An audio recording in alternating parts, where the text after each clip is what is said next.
What is the hybridization of the indicated carbon atoms from left to right? So when we're considering the hybridization of carbon atoms, we need to look at the carbons and see what type of bonds they are forming. So if a carbon is sp3 hybridized, we know that that carbon is going to have 4 sigma bonds. And all single bonds are sigma bonds. So if we're dealing with a carbon atom that has 4 sigma bonds, this is a carbon that has 4 single bonds.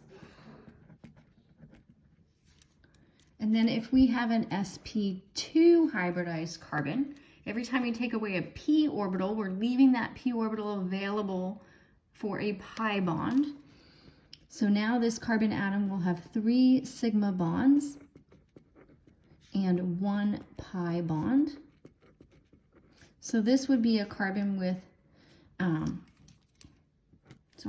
2 single bonds, and 1 double bond. Okay. And then finally, right, so notice every time we're taking away a p orbital, we're taking away a hybrid orbital, so 1 less sigma bond, and we're gaining a pi bond. So if we have an sp hybridized carbon atom, we're going to expect to see 2 sigma bonds and 2 pi bonds.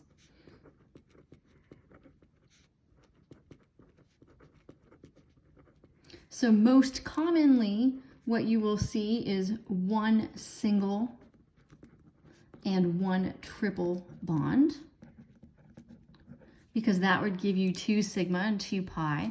Or you could see a carbon atom with 2 double bonds, and where you'll see that most often is carbon dioxide, the gas that you breathe out.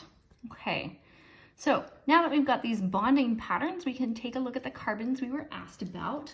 And so if we look at this first carbon atom, we see it's following this pattern here, 1 single, 1 triple bond. You might recognize that really fast as sp hybridized. And we could also count the sigma bonds. So we've got 1 sigma bond where you have your single bond. And where you have your triple bond, we want to remember that the first bond is a sigma bond and the other 2 are pi. So it is fitting that pattern.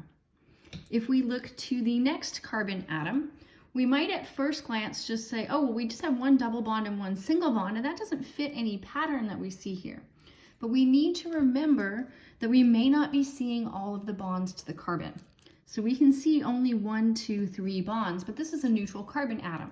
So it's understood that there is also a single bond to hydrogen.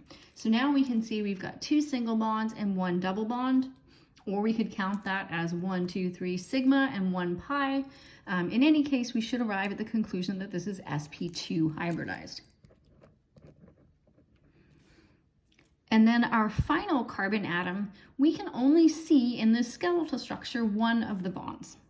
So that means we need to have 3 more bonds, and those would all be bonds to hydrogen. So we have a carbon with 4 single bonds or 4 sigma bonds. So that means that this carbon is sp3 hybridized. So we're looking for sp, sp2, sp3, which is option D.